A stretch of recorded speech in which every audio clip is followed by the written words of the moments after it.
မနီလာဆိုတာကလုတ်သက်ရင်တူနာပြုဆမ်မတ်တယောက်ပါသူကတရေတစေအကြောက်လန့်တိတ်မရှိသူဖြစ်ပြီးညတိုင်းဖြူတီကြလဲတယောက်တည်းအေးဆေးလောက်ကင်တတ်သူပါတညမှာတော့သူတာဝန်ကြတဲ့အဆောင်ကလူနာတယောက်ဖြစ်တဲ့ဥပဆိုတဲ့အဖိုးတယောက်ဆုံးပါသွားပါတယ်အချိန်ကည9 နာရီလောက်ပါဆရာဝန်တွေအတီးပြုတ်ပြီးနောက်မှာရုပ်လောင်းကိုရှင်ခွဲရုံဘက်ကိုပို့လိုက်ကြပါတယ်ဥပနေခဲ့တဲ့ဂရင်မှတ်9ကဗလာဖြစ်သွားပါပြီမနီလာတို့လည်းဂရင်ကိုတန်ရှင်းရေးလို့အဲ့ရကင်းတွေလဲလှယ်ပြီးနောက်ထပ်လူနာအသက်အတွက်အသင့်ပြင်ဆင်ထားလိုက်ပါတယ်ည2 နာရီလောက်ရောက်တဲ့အချိန်မှာတော့ဆေးရုံအဆောင်တစ်ခုလုံးတိတ်ဆိတ်ငြိမ်သက်နေပါတယ်လူနာတွေအကုန်အိတ်နေကြသလိုလူနာစားတွေလည်းငိုင်းနေကြပါတယ်မနီလာတယောက်ထက်ကောင်တာမှာထိုင်ပြီးမှတ်တမ်းတွေရင်းနေတော့ရုတ်တရက်တီလူနာဂရနေစီကအကူညီတောင်းရင်နှိပ်တဲ့အတန်ရေးပေါ်ခေါင်းလောင်းမိတန်လာပါတယ်မနီလာခေါင်းလောင်းတစ်ပတ်ပြတဲ့မိကိုလှမ်းကြည့်လိုက်တော့မျက်လုံးပြူးသွားပါတယ်မီလင်းနေတာကဂရင်အမှတ်9ပါမနီလာစိတ်ထဲမှာဆက်ချွတ်ရင်းနေတာနေမှာပါခုနကဝါယာကျိုးတွေထိသွားတာဖြစ်မယ်လို့တွေးပြီးခလုတ်ပိတ်သွားဖို့ဆောက်သွားလိုက်ပါတယ်လူနာကောင်ခန်းထဲရောက်တော့ဂရင်အမှတ်9မှာဘယ်သူမှမရှိပါဘူးအဲ့ရကင်းဖြူအောင်ကတသက်ရက်ပါပဲသူလည်းခေါင်းလောင်းခလုတ်ကိုပိတ်ပြီးကောင်တာကိုပြန်လာခဲ့ပါတယ်15 မိနစ်လောက်ကြာတော့တီဂ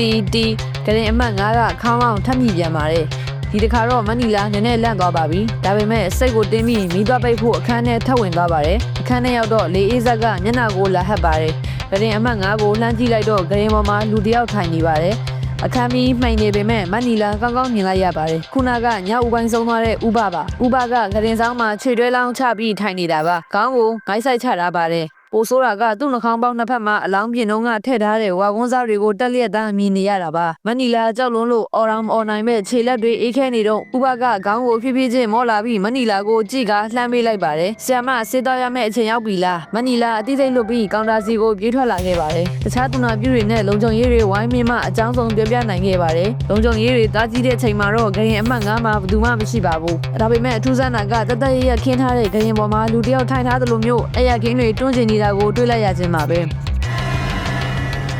အဆောင်ဟောင်းကအခန်းမှတ်103ကိုသူရဆိုတာနောက်ဆုံးနှစ်အင်ဂျင်နီယာကျောင်းသားတယောက်ပါစာမေးပွဲနီးနေပြီဖြစ်တဲ့အတွက်အဆောင်ပိတ်ရက်မှာရွာမပြန်တော့ပဲကျောင်းဆောင်မှာပဲစာကြပ်ဖို့ကြံနေခဲ့ပါတယ်သူနေတဲ့အဆောင်ကရှေးဟောင်းဆောက်ဦးပုံစံဖြစ်ပြီးမျက်နှာချက်တွေမြင့်နေလေဝင်လေထွက်ကောင်းဝင်မဲ့ညဘက်ဆိုရင်တော့တိတ်ဆိတ်ပြီးခြောက်ကြားစရာကောင်းပါတယ်သူ့အခန်းပေါ်တွေအားလုံးပြန်ကုန်ကြပြီးမို့အခန်းထဲမှာကိုသူရတယောက်တည်းပါသူတို့အခန်းမှာကဂရင်နှလုံးရှိပြီးကိုသူရကဂရင်တစ်ခုရဲ့အောက်ထပ်မှာအိပ်ပါတယ်အပေါ်တက်ကတော့လူမရှိပါဘူးခဏမှာတော့မိုးတွေတဲကြီးမဲကြီးရွာနေပါတယ်ကိုသူရလည်းစာကြပ်ရတာပင်ပန်းပြီးည7 နာရီလောက်မှမီးပိတ်ပြီးအိပ်ရဝင်လိုက်ပါတယ်အိပ်ပျော်လူစဲစဲအချိန်မှာပဲသူ့ကောင်းမော်ကအပေါ်တက်ဂရင်စီကကျွီဆိုတဲ့ဂရင်လှုပ်တံကိုစကြားလိုက်ရပါတယ်ကိုသူရကလေတိုက်လို့ဗရင်ပေါက်ကလေဝင်ပြီးဂရင်လှုပ်တံနေမှာပါလို့တေးပြီးမျက်လုံးမိတ်ထားလိုက်ပါတယ်ဒါပေမဲ့ခဏကြာတော့အတန်ကပိုကျလာပါတယ်ဂရင်ပေါ်မှာလူတယောက်လူးလိမ့်နေသလိုညှိုးလှုပ်ရှားတာမှာကိုသူရစိတ်မရှိတော့တာနဲ့ဟက်ကောင်တွေဘသူပြန်ရောက်နေရလဲကွာလို့အော်မေးလိုက်ပါတယ်ဒါပေမဲ့ဘာတမ်းမှပြန်မကြရပဲအခန်းတစ်ခုလုံးတိတ်ဆိတ်သွားပါတယ်သူလည်းစိတ်ထင်တာပါလေဆိုပြီးပြန်အိပ်ဖို့ပြင်ပါတယ်ဒီတခါတော့အတန်ကဂရင်လှုပ်တံမဟုတ်တော့ပါဘူး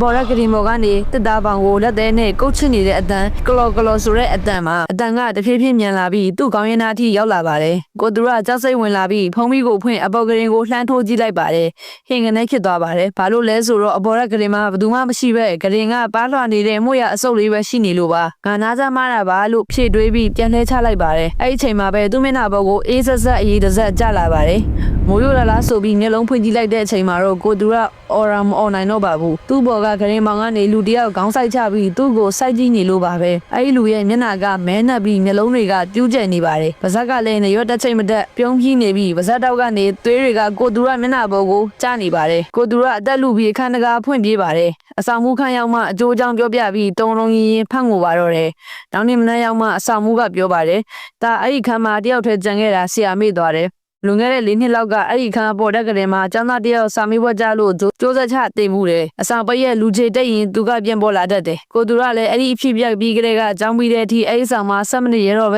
အပြင်ဆောင်ပြောင်းနေလိုက်ပါတော့တယ်ကိုသူကလည်းအဲ့ဒီအဖြစ်ပြက်ပြီးကလေးကကျောင်းပြီးတဲ့အထိအဲ့ဒီဆောင်မှာ7 မိနစ်ရတော့ပဲအပြင်ဆောင်ပြောင်းနေလိုက်ပါတော့တယ်ဇာတ်လမ်းလေးကတော့ဒါပါပဲရှင်ကျေးဇူးများလိုက်တင်ပါတယ်